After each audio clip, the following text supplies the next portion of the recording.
मुझे जेल में डाल के इन लोगों ने दिल्ली के काम रोके, दिल्ली वालों को परेशान किया, दिल्ली वालों को तकलीफ दी, दिल्ली वालों को सताया, दिल्ली वालों पे अत्याचार किया। पेमेंट्स नहीं की गई मेरे जेल जाने के बाद, पेमेंट्स रोक दी गई। वो पेमेंट्स अब वेरिफिकेशन वगैरह करके दोबारा कर दी जाएंगी उनकी इंस्टीट्यूट्स की पुरानी पेमेंट्स, जो भी वेरिफिकेशन की प्रक्रिया वो करके, और इन स्कीम्स को दोबारा रजिस्ट्रेशन करके बच्चों को दोबारा मुहैया कराया जाएगा। इंटेलिजेंस पैसे की मोहताज नहीं है। गरीबों के घर भी इंटेलिजेंट बच्चे पैदा होते हैं, वो भी बहुत इंटेलिजेंट हैं, लेकिन उनको सहूलियत नहीं मिलती, उनको अवसर नहीं मिलते, अपॉर्चुनिटीज़ नहीं मिलती। अगर कोई कम्पिटिटिव एग्ज़ाम देता है बच्चा, इंजीनियरिंग के लिए, मेडिकल के लिए, रेलवे के लिए, नौकरी के लिए, यूपीएससी के लिए, कोचिंग का सारा खर्चा देती थी, और बाद में हमने उनको 2,500 रुपये महीना भी देना चालू किया था।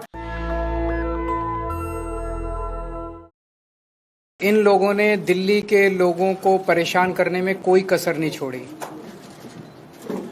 ऐसे ऐसे काम रोक दिए जिससे दिल्ली के गरीब आम आदमी बहुत ज़्यादा परेशान हो रहे हैं। इन लोगों के लिए दिल्ली के लोग एक राजनीति का हिस्सा हो सकते हैं, पर मेरे लिए दिल्ली के लोगों के साथ मेरा अलग रिश्ता है। दिल्ली के लोग मेरा परिवार हैं। दिल्ली के लोगों को मैं तकलीफ़ में नहीं देख सकता। दिल्ली के लोगों का बहुत एहसान है मेरे ऊपर। तो जब से मैं जेल से निकला हूँ, तब से मेरी कोशिश है कि जितने रुके हुए काम थे, जो इन्होंने मुझे जेल में डाल के इन लोगों ने दिल्ली के काम रोके, दिल्ली वालों को परेशान किया, दिल्ली वालों को तकलीफ़ दी, दिल्ली वालों को सताया, दिल्ली वालों पे अत्याचार किया, वो एक एक करके हम सारे काम दोबारा शुरू करा रहे हैं।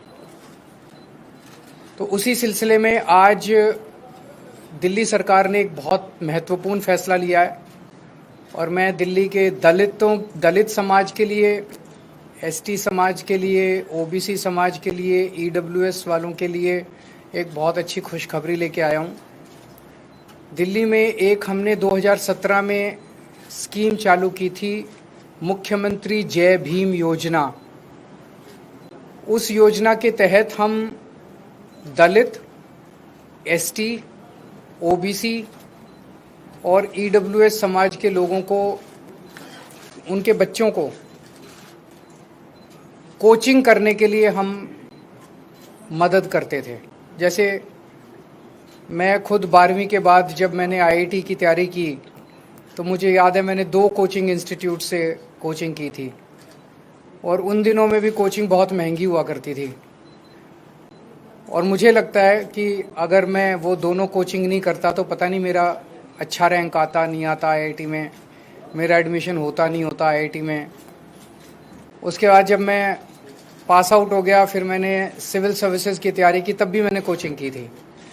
अगर वो कोचिंग ना करता तो पता नहीं मेरा होता नहीं होता। लेकिन कोचिंग बड़ी महंगी है, और गरीब लोग, दलित समाज के लोग, ओबीसी समाज के लोग जो गरीब हैं, जिनके पास पैसा नहीं है, उनके बच्चे इंटेलिजेंट हैं। इंटेलिजेंस पैसे की मोहताज नहीं है। गरीबों के घर भी इंटेलिजेंट बच्चे पैदा होते हैं, वो भी बहुत इंटेलिजेंट हैं, लेकिन उनको सहूलियत नहीं मिलती, उनको अवसर नहीं मिलते, अपॉर्चुनिटीज़ नहीं मिलती। हमारी सरकार का मकसद है उनको वही सहूलियतें दिलाना, उनको वही अवसर मुहैया कराना जो अमीरों के बच्चों को मिलते हैं, जो मुझे मिले थे जब मैं पढ़ रहा था। भगवान ने मुझे एक मिडिल क्लास फैमिली में पैदा किया। जो अवसर मुझे मिले, वो अवसर गरीब से गरीब लोगों को भी, दिल्ली के मेरे गरीब से गरीब बच्चों को भी मिलने चाहिए। तो वो अवसर मुहैया कराने के लिए हमने स्कीम निकाली थी कि 12वीं के बाद या ग्रेजुएशन के बाद अगर कोई कम्पिटिटिव एग्ज़ाम देता है बच्चा, इंजीनियरिंग के लिए, मेडिकल के लिए, रेलवे के लिए, नौकरी के लिए, यूपीएससी के लिए, कोई भी वो देता है, अगर कोचिंग में एडमिशन लेता है, तो उसको दिल्ली सरकार उसका कोचिंग का सारा खर्चा देती थी, और बाद में हमने उनको 2,500 रुपये महीना भी देना चालू किया था, ताकि पढ़ते वक्त वो कोचिंग इंस्टीट्यूट अगर जाना आना है उसके लिए, उसको जाने आने के लिए और उसके मिसलेनियस एक्सपेंसेस के लिए 2,500 रुपये महीना भी देना चालू किया था। कुछ अड़चनें कोरोना की वजह से आई, और उसके बाद मेरे जेल जाने के बाद ये बिल्कुल ठप हो गई स्कीम। इसको ठप कर दिया गया, जानबूझ के इसको ठप कर दिया गया। लेकिन आज मुझे बेहद खुशी है पूरे दलित समाज को, ओबीसी समाज को, ईडब्ल्यूएस, हमारे गरीब भाइयों को बताते हुए कि आपके बच्चों के लिए आज दिल्ली सरकार ने इस स्कीम को दोबारा चालू कर दिया है। जितनी पुरानी पेमेंट्स बकाया थी, जिसकी वजह से ये पेमेंट्स नहीं की गई। मेरे जेल जाने के बाद पेमेंट्स रोक दी गई। वो पेमेंट्स अब वेरिफिकेशन वगैरह करके दोबारा कर दी जाएंगी। उनकी इंस्टीट्यूट्स की पुरानी पेमेंट्स जो भी वेरिफिकेशन की प्रक्रिया वो करके, और इन स्कीम्स को दोबारा रजिस्ट्रेशन करके बच्चों को दोबारा मुहैया कराया जाएगा। सारी अवसर मुहैया कराए जाएंगे। और मैं भगवान से प्रार्थना करता हूँ कि बच्चे, हमारे गरीबों के बच्चे खासकर, खूब फलें फूलें, आगे बढ़ें, तरक्की करें, देश के विकास में योगदान करें। वो किसी भी तरह से दूसरे वर्गों से पीछे नहीं है, किसी भी तरह से दूसरे वर्गों से कम नहीं है। उन्हें अवसर हम पूरे देंगे। देखिए, सच्चाई के रास्ते पे चलना बहुत आसान काम नहीं है। हमारे से पहले की जो सरकारें थी, अगर उसी तरह से हम भी चलते, कुछ लोग कई बार कहते हैं जी उनकी तो लड़ाई नहीं होती थी, पर उन्होंने कुछ किया भी तो नहीं था। कुछ ना करें, आज हम बैठे रहें। अगर हम बैठे रहेंगे तो कोई कुछ होगा ही नहीं, संघर्ष ही नहीं होगा। हम ये काम कर रहे हैं। हमने, मनीष सिसोदिया ने स्कूल ठीक किए, इसीलिए वो जेल गए। सतिंदर जैन ने मोहल्ला क्लिनिक बनाए, इसीलिए वो जेल गए। मैंने बिजली फ्री करी, इतने सारे काम करे, इसीलिए मैं जेल गया। इसीलिए इतना संघर्ष है। अगर हम ये सारे काम ना करें, हम भी पैसे कमाएं, ऊपर वाले उनको भी पैसे देते रहें, बांट के, मिल बांट के खाएं, ये तो व्यवस्था चली रही थी। इसी व्यवस्था को तो खत्म करने के लिए आए। हमारा किसी पार्टी से दुश्मनी नहीं है, हमारी किसी व्यक्ति से दुश्मनी नहीं है। ये पूरी व्यवस्था बदलनी है अपने को मिलके। सर, इस तरह की दूसरी योजना जैसे फरिश्ते योजना बहुत जरूरी योजना, फरिश्ते योजना चालू हो गई है। फरिश्ते योजना भी इन्होंने बंद की थी, वो भी मैं आप लोगों की जानकारी के लिए बता दूं। फरिश्ते योजना चालू हो गई है। फरिश्ते योजना क्या है, बहुत सारे लोगों को नहीं पता है। थोड़ा सा आप इसका प्रचार कर दीजिएगा जन सेवा के लिए, कि अगर दिल्ली में किसी का भी एक्सीडेंट होता है, अक्सर हम देखते हैं कि वो एक्सीडेंट होने वाला व्यक्ति वहीं सड़क पे दम तोड़ देता है।